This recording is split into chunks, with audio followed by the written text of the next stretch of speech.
Hola família! Res, aprofitant que s'apropa Sant Jordi, des de l'altra llibreria, us volem fer una petita recomanació d'alguns dels molts llibres que trobeu de llibres de cultura popular i tradicional. Tingueu en compte que l'any passat se'n van editar 100 títols de novetats que en sàpiga jo, o sigui que segurament n'hi ha hagut uns quants més, i des de l'any passat fins ara s'han editat bastants.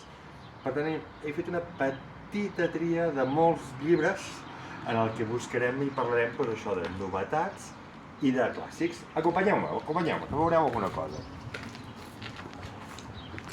Veniu fins a aquest raconet, que estarem aquí a l'ombra, que aquests dies que fa calor va dir buscar certes ombres.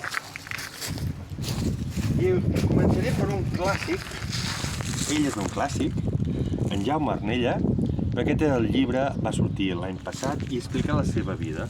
Una persona que és interessant no només conèixer la seva vida, sinó perquè ens explica tot el fenomen de la cultura popular i de la cançó popular a partir dels 70 cap aquí. Per tant, molt interessant de tenir-lo en compte, a part de tot el que ha fet, ens ha portat. Parlant de cançó, enguany sortiran molts cançoners relacionats amb el cançoner de l'obra Cançoner popular. Aquest és un recull que va fer l'Abadia de Montserrat. No hi surten les cançons, sinó que surten recollides les missions que es van fer per tota Catalunya entre l'any 33 i el 36, si no recordo malament, fent el recull de cançons de cultura popular. Reculls com sortirà, per exemple, el cançoner de l'Escala, que és fruit d'una de les missions que se'n va fer.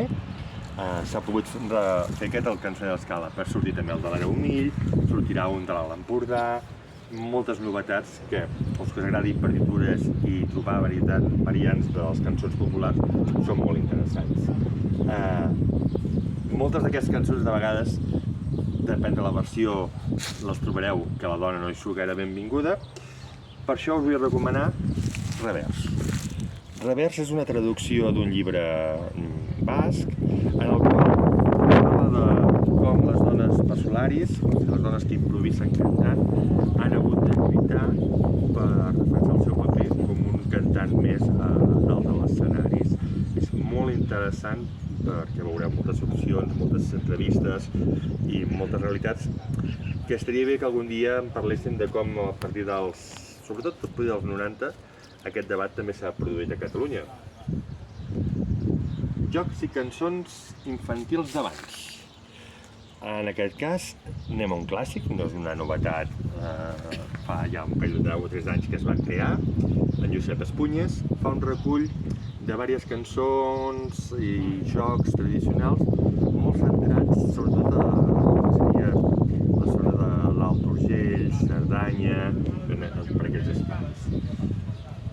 Enguany, els gegants tindran molt protagonisme a Barcelona pels 600 anys dels gegants.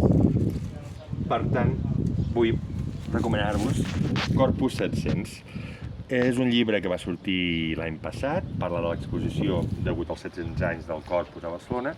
Molt interessant per entendre el concepte de la festa, com el concepte dels gegants. I a partir d'aquí trobareu també un altre gran llibre, com és el llibre de l'Àliga, que ha sortit ara, fa un parell de mesos, de Daniel Vilarrubias, que també parla històricament el concepte de l'Àliga i tot plegat. Una reedició, si ja la teniu l'original, doncs no cal, si no la teniu, és interessant. La Patum de Berga, de Joan Amades. Editorial Índex el que ens fa és reproduir en facsímil el que Joan Amades va recollir sobre la Patum de Berga. Me vaig a fer una petita volta fins a València per recomanar-vos una revista que està sortint, que es diu Rituals.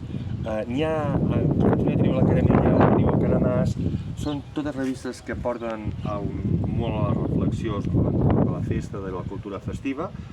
M'agrada remarcar el fet de Rituals perquè és el seu segon número, per tant val la pena reconèixer la feina que es fa. I parlant de València, anem a parlar una mica de cuina.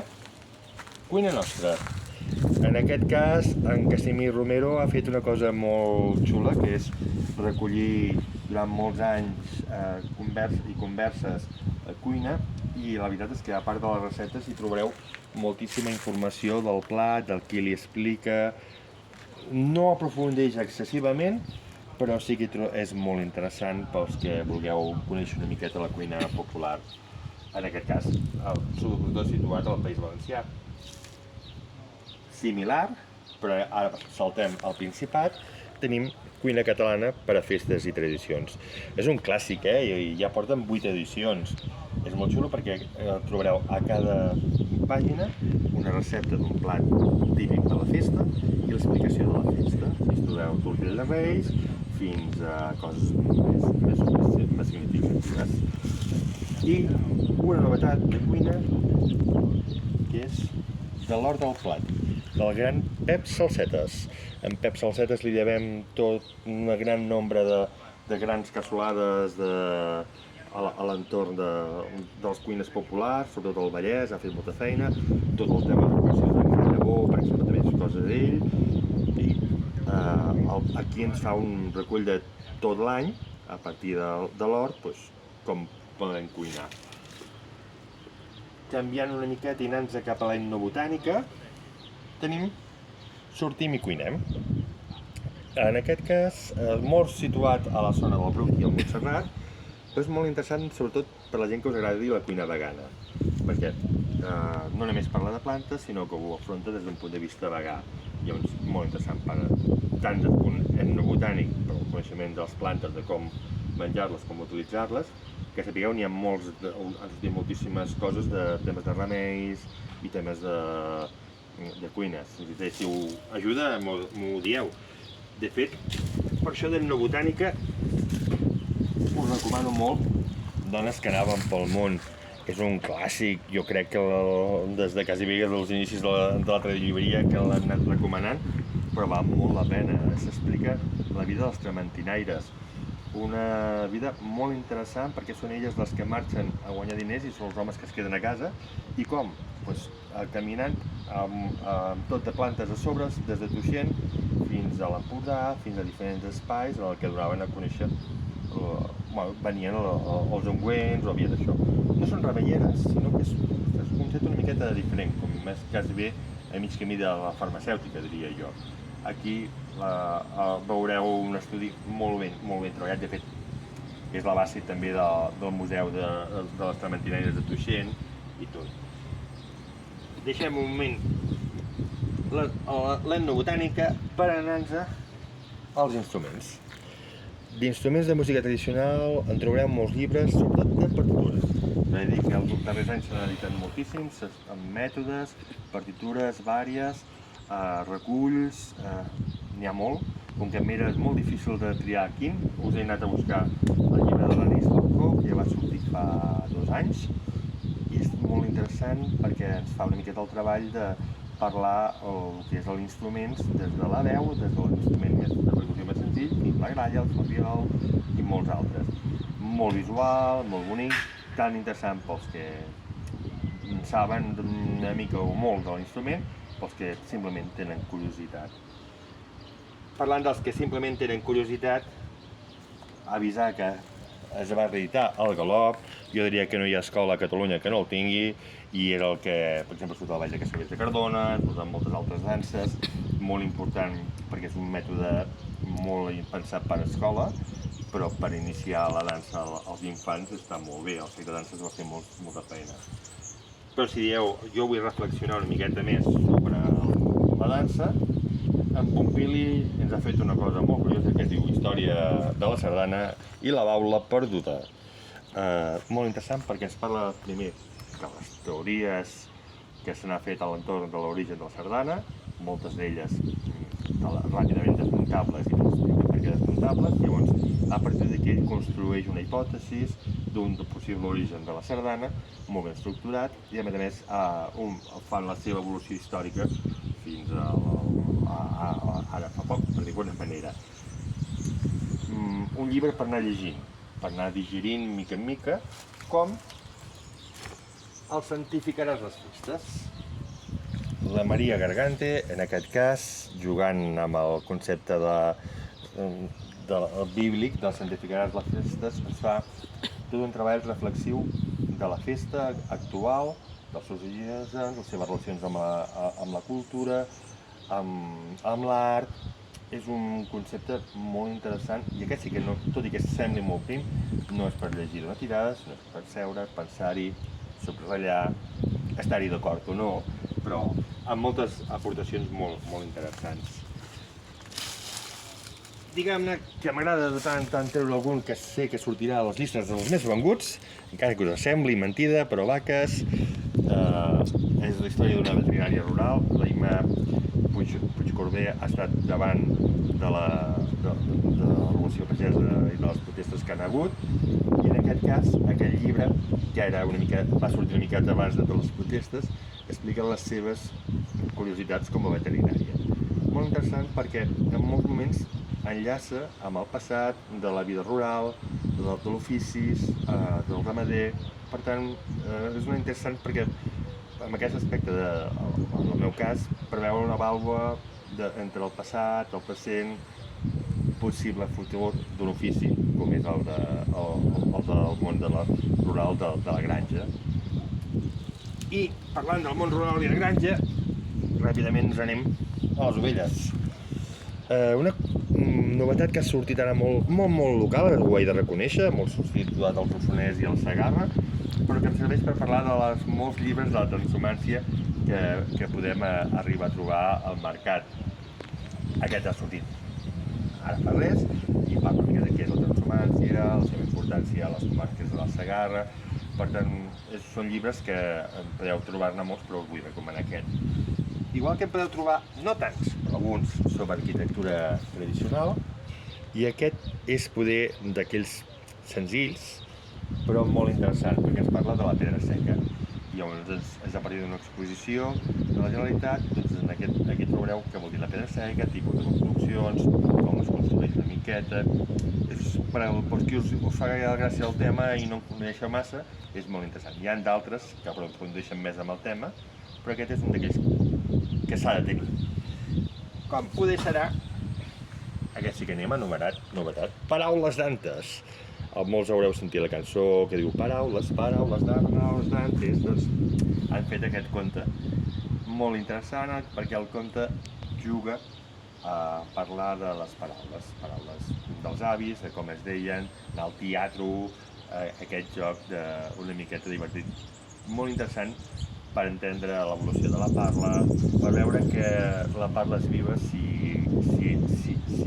és local i si hi ha diferents opcions de treballar. Si la intentem homogeneitzar, com la cultura popular s'intenta de vegades homogeneitzar, no anem bé, s'ha intentat donar veu a la localitat. I parlant de reivindicacions locals, els gegants del Pi. La colla del gegant del Pi han fet aquest conte molt ben fet per reivindicar els orígens veritables de la cançó del gegant del Pi. Moltes vegades s'ha relacionat, lligat amb aquesta línia de voler fer la cultura McDonald's, que tot sigui igual, s'ha pogut relacionar amb el Fort Farell, però que és una altra llegenda, que és el Fort Farell del gegant del Pi, i aquests, a la plaça del Pi, ens expliquen l'origen de la cançó que tots cantem.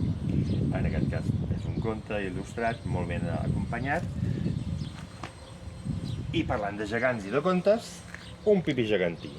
És el segon de la col·lecció, també tenim el xumet de foc, molt il·lustrat pels petits, amb lletra que poden arribar a llegir bastant bé, de lletra de pau, de lletra d'impremta, però que tenen uns dibuixos molt agraïts per la canalla.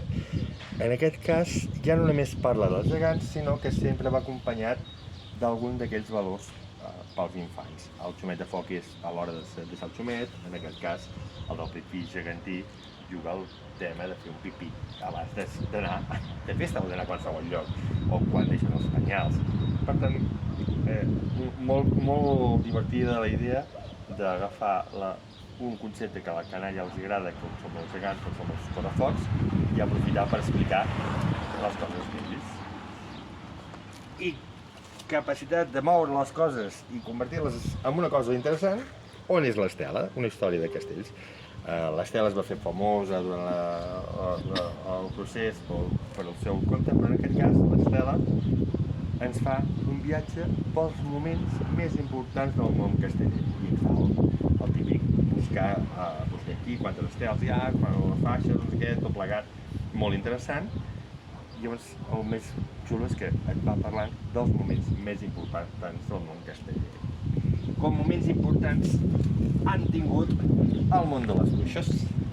Una reedició, en Soler Amigó malauradament es va morir ara fa un parell d'anys, però ja havia fet aquest llibre que era impossible de trobar, ara s'ha reeditat. Per què ho recomano?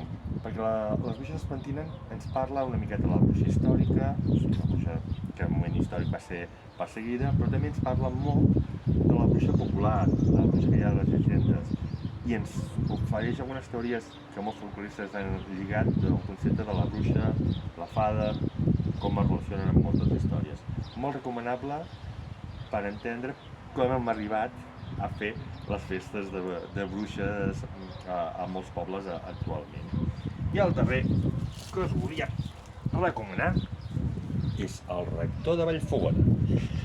En aquest cas, com que aquest passat 2023 s'ha fet moltes activitats amb l'any Vallfogona, del rector Vallfogona, l'editorial Morera, que molts coneixem com a col·lecció de l'Ermità, ha fet un recull d'unes llegendes a l'entorn del rector, un personatge que es va convertir en llegendari. No són llegendes que ell ha fet ni ha escrit, sinó que la gent va arribar a convertir, a donar-li possibilitat de que li havien passat amb ell.